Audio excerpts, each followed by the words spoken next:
안녕하세요. 핑크노트 콕쌤입니다. 네, 오늘은 소화기계에 속하는 부속 장기로서 단일 장기로 문제에 많이 나오는 아이에 대해서 이야기를 하려고 해요. 첫 번째, 간에 대해서 오늘은 이야기를 할 겁니다. 자, 소화기계 부속기관으로 여러분들 들어가져 있죠? 그 중에 간이다라고 하면 기능이 사실은 굉장히 중요해요. 사실 간은 기능만 여러분들이 명확히 아셔도 영양이라던가 아니면은 사실 간 같은 경우에는 어떤 약물이라고 말하기는 조금 어려운 게 간이 여러분들 아시다시피 해독작용을 하고 있잖아요. 그러니까 어떤 약물을 먹었으면 그 약물에 대한 해독을 또 간이 해야 돼요. 근데 간이 아픈데 약을 더 준다. 그 얘기는 즉슨 간이 또 일하게끔 만든다라고 하는 거라서 약물에 대한 문제는 많이 안 나오는 것 같아요. 그래서 오히려 영양이라던가 기초 영양 문제가 좀 더 많이 나오는 게 이 간에 대한 아이인데요. 자, 간은 먼저 해부적으로는 우상복부에 위치한다라는 거 알고 계실 거예요. 이거 워낙에 많이 강조하고 있죠. 늑골 사이에 있긴 하지만 우리가 상복부라고 하는 그 복부의 기준이 흉부와 복부를 나누는 그 횡격막이라고 하는 거 아래쪽에 있으면 복부인 거잖아요. 그래서 횡격막 바로 아래에 우상복부에 위치하고 있다라고 되어져 있고 무게는 약 1.6kg 정도가 된다라고 되어져 있습니다. 자, 그럼 기능을 먼저 쭉쭉쭉쭉 한번 정리를 해보면 먼저 첫 번째 보셔야 되는 게 담즙을 생산한다. 이거 굉장히 중요하죠. 이 담즙이라고 하는 아이가 그냥 한 종류의 물질만 되어져 있는 건 아니고 여기 안에는 물도 있고 그리고 콜레스테롤도 있고 담즙 산염이란 아이도 있고 담즙 색소라는 아이도 있어요. 자, 그 중에 담즙 색소를 우리가 빌리루빈이라고 이야기를 하고 요 아이가 나중에 황달에서 이제 나오는 아이이죠. 담즙 산염은 지방을 유화시키는 작용을 하는 아이예요. 그래서 요 아이가 있어서 담즙이 생산됨으로써 결론은 기능은 지방을 소화할 수 있도록 지방 소화를 돕는다. 그럼 여기서 하나 나오겠네요. 아, 네가 잘 생산이 안 되면 어떤 식이 해야 되겠다. 저지방식이 해야죠. 이렇게 해서 시기를 연결해서 많이 나오게 돼요. 자, 그 다음에 이제 두 번째로 많이 물어보는 게 대사 기능이 있어요. 자, 대사 기능, 탄수화물, 단백질, 그리고 지방 있죠. 자, 탄수화물 같은 경우에는 이렇게, 이제 우리 이렇게 써도 알죠? 포도당, 글리코겐, 네, 왔다 갔다. 그래서 우리 몸에 포도당이 남으면 글리코겐으로 저장하고 포도당이 부족하면 글리코겐을 포도당으로 깨서 혈당을 높이는 작용하고 있고요. 그 다음에 단백질 같은 경우에는 노폐물인 암모니아.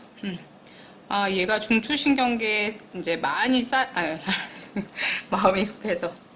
혈액에 많이 쌓이면 중추신경계 도구로 작용하기 때문에 이거 노폐물이죠. 단백질 노폐물. 요거를 바꿔주는 아이가 간, 요소로 바꿔주고 이거를 배출하는 아이가 신장 이렇게 되어져 있죠. 그래서 만약에 간에 문제가 생긴다. 저는 이제 뭐 간에 문제가 생긴다. 그럼 뭐 이렇게 해요. 이렇게 간에 문제가 생기면 암모니아가 많아져. 그럼 뭐가 생긴다? 그죠? 이걸로 인해서 암모니아에 의해서 중추신경계가 공격받아 생기는 간성 혼수 생길 수 있죠. 간성 혼수 생기면은 뭐가 중요하다? 그쵸? 이때에는 단백질 많이 먹으면 또 노폐물 많이 생기잖아요. 그러니까 이때 강조하는 거 저단백 식이. 그러니까 반드시 저단백 식이, 간에서 저단백 식이가 나오려면 암모니아라고 하는 단어가 꼭 나와줘야 돼요. 암모니아, 저단백 식이 이렇게. 자, 지방 같은, 그 다음에 단백질 기능 이거 말고 또 있죠. 혈장 단백질을 합성합니다. 혈장 단백질, 알부민, 글로불린, 피브리노겐. 우리 이거 이제 기능 다 알잖아요. 요거를 합성하는 역할 하고 있고요. 지방으로는 여러 가지 지방산이라던가 이런 것도 합성하고 얘 스스로도 콜레스테롤도 합성해요. 자, 이런 역할들을 하고 있는 아이이고요. 그래서 벌써 시기가 대표적인 시기 두 개 나왔어요. 아, 여기서도 시기 연결되죠. 자, 알부민이라고 하는 요 아이, 일정하게 삼투압을 유지하는 아이라서 이 삼투압 유지가 잘 안 되는 경우에 이제 뭐가 문제가 되더라. 뭐가 문제가 되냐면 부종이 생길 수 있죠. 부종 생길 수 있어요. 그럼 무슨 시기? 그쵸. 저염 시기 해야 되겠죠. 네, 그래서 알부민 부종 나오면 저염 시기만 하나요? 아니죠. 우리 부종에 대한 거 했었었죠. 그래서 부종에 대해서는 저염 시기하고 아이오 체크하고 체중 조절하고 이런 내용들 들어가 줬어야 됐습니다. 와, 시기 벌써 3개 나왔어요. 간 하나에서. 자, 그 다음에 노폐물 배설이라는 게 있어요. 여기서 물 배설. 대표적인 노폐물 빌리루빈. 자, 빌리루빈이라고 하는 거는 적혈구 파괴시 나오는 적혈구에서 나오는 노폐물이에요. 자, 이 빌리루빈이라고 하는 아이가 적혈구에 헤모글로빈이 파괴될 때 나오다 보니까 헤모글로빈 약간 주황색에 가까운 노란색이잖아요. 이 빌리루빈도 약간 누런색이에요. 그래서 요거를 이게 간으로 가져가서 간에서 아까 만든 담즙이랑 섞어서 대변을 통해서 우리가 지방을 먹게 되면 십이지장으로 들어가게 되죠. 십이지장으로 들어가서 대변이랑 섞여서 똥으로 나올 건데 요걸로 이제 빌리루빈으로 이제 처리를 하는 게 요게 바로 담즙이거든요. 그런데 만약에 간의 기능이 또 상했대요. 그러면 빌리루빈이 많아지겠네. 빌리루빈이 많아져. 그러면은 그때 나오는 게 이제 황달이 되는 거죠. 근데 황달은 어떤 시기가 있는 건 아니고요. 그러니까 황달 때문에 어떤 시기를 해라. 그러니까 식이요법을 해라. 그거는 특별하지 않아요. 오히려 다른 증상과 이게 동반되다 보니 다른 증상에 대한 식이요법이 있지 황달이 있는데 식이요법이 있다? 그런 경우는 거의 없어요. 근데 그런 경우가 있다면 만약에 황달의 문제인데 식이요법을 물어봐요. 그러면 그때에는 황달의 종류가 3가지가 있어요. 간 자체가 손상돼서 생기는 간세포성 황달과 두 번째로는 폐쇄성 황달이라는 게 있어요. 이 폐쇄성 황달이라고 하는 아이, 요게 담즙이 지나가는 길이 막혀서 담즙이 역류되는 거거든요. 근데 여기 이렇게 빠져나가야 되는데, 십이지장으로 빠져나가야 되는데 담석 같은 걸로 막혔어요. 그러면은 담즙이 담낭으로 역류, 담낭에서 다시 간으로 역류 이렇게 되는 거거든요. 그래서 생기는 황달이 있어요. 왜냐면 여기 담즙 자체에 빌리루빈이 포함되다 보니까 이 황록색의 색깔이 띠게 돼요. 그래서 생기는 황달이 있거든요. 그런 경우라면 담즙이 역류돼서 당연히 지방 소화가 안 되겠죠. 그럼 이런 경우라면은 폐쇄성 황달인 경우라면은 그때는 저지방식이 해줘야 돼요. 그럼 이게 폐쇄성 황달인지 어떻게 알아요? 유발 요인이 있고요. 추가되는 증상이 있어요. 그러니까 다른 거하고는 다르게 우선 유발 요인으로는 담석일 수도 있고요. 아니면 염증일 수도 있고 아니면 암일 수도 있고 뭐 이런 것들이 있는데 담석을 이야기하는 경우가 가장 많은 편이고요. 증상으로는 당연히 황달이니까 황달은 나타나겠죠. 근데 황달 말고 뭐가 있냐면 이 황록색의 담즙이 섞이지 않다 보니까 대변 색깔이 변해요. 그래서 회백색 또는 점토색 대변이라던가 아니면 지방이 소화되지 않는 대변이라던가 아니면 여기 아까 말씀드린 담즙 산염에 의해서 소양증이 생기거든요. 요런 것들이 동반되면 담즙이 지금 음식물하고 못 섞이니까 이때는 황달이라는 단어가 나왔지만 저지방식이구나, 이렇게 연결해 주시면 돼요. 자, 그 다음에 세 번째로는 용혈성 황달이라는 것도 있어요. 용혈이다라고 하는 거는 적혈구가 깨지는 거. 왜 깨지냐라고 했더니 수혈 부작용, 출혈성 질환 이런 것들에 의해서 깨지게 되네요. 이런 것도 나중에 여러분들 한 번쯤 보시면 좋겠고요. 자, 그 다음에 뭐가 있느냐? 저장 기능 있죠? 비타민 B12라던가 철분 같은 거 저장해요. 자, 그 다음에 조혈 기능 있어요. 근데 조혈 기능이라는 거 들어가려면 뭐가 해야 되냐? 태생기에만이라는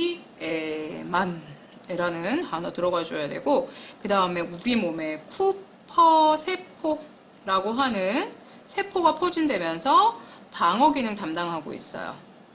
자, 여러분들 아시다시피 간에서는 이제 여러 개의 소화관에서 들어오는 큰 혈관이 있어요. 간문맥, 그죠?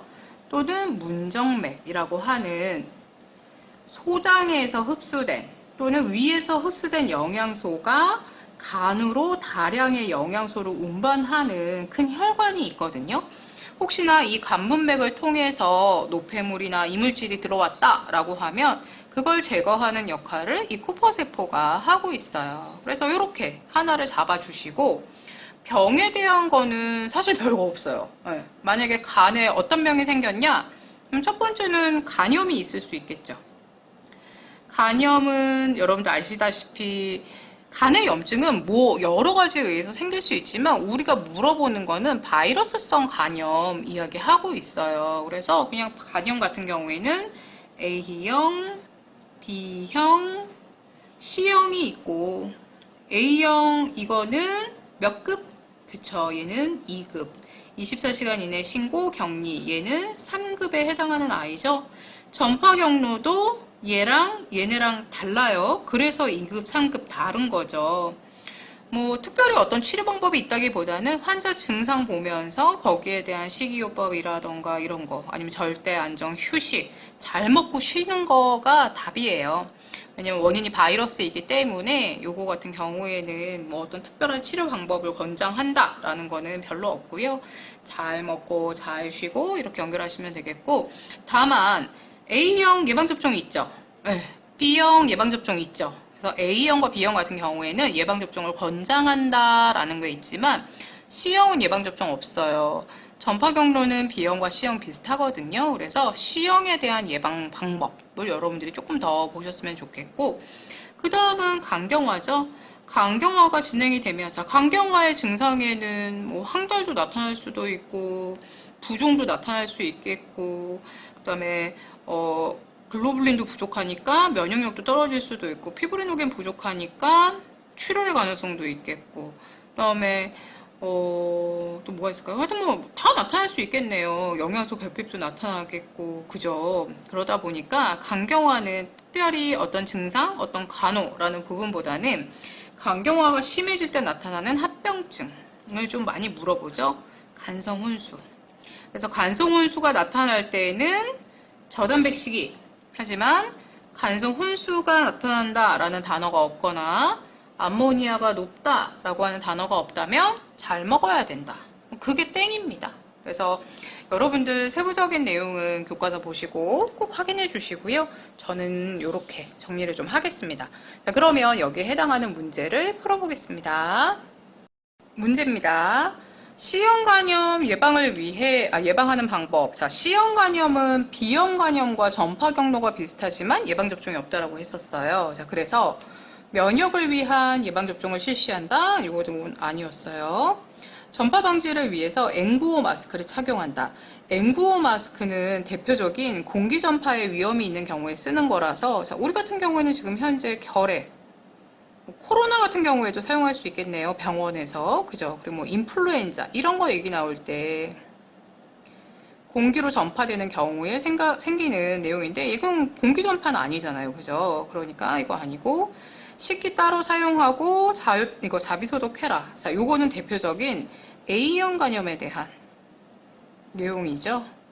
오염된 물과 음식으로 이제 전파가 되는 피어싱이나 주사기의 공동 사용을 피한다. 이게 답이네요. 답은 4번으로 가고 혈액이 묻은 바늘은 반드시 뚜껑을 닫는다. 자, 어느 경우에도 뚜껑을 닫지 않습니다. 네, 이거 틀렸고. 그래서 얘 답은 4번이고요. 황달이 있어요. 아, 그럼 뭔가 빌리루빈에 대한 얘기구나. 근데 소양감 있네요. 거기다 점토색 대변까지. 이거 우리 뭐라고 연결됐냐면 폐쇄성 황달로 연결이 됐었어요. 왜 폐쇄됐느냐? 흔한 게 담석이다 라고 했었죠. 그래서 담즙이 배출되지 못하고 역류되는 거. 담즙은 지방의 소화와 관계가 되어져 있죠. 여기까지 정리가 되면 환자에게 제한해야 된대요. 그러면 뭐 지방 관련된 게 나오겠네. 딱 봤더니 지방 있네요. 네, 그래서 이거 답은 2번입니다. 알고 나면 쉽습니다. 네, 그래서 여러분들이 굉장히 열심히 하시더라고요. 네, 열심히 하시는 모습 정말 감동이고요. 도움이 좀 되셨으면 좋겠습니다. 네, 오늘도 수고 많으셨습니다. 다음에 뵙겠습니다.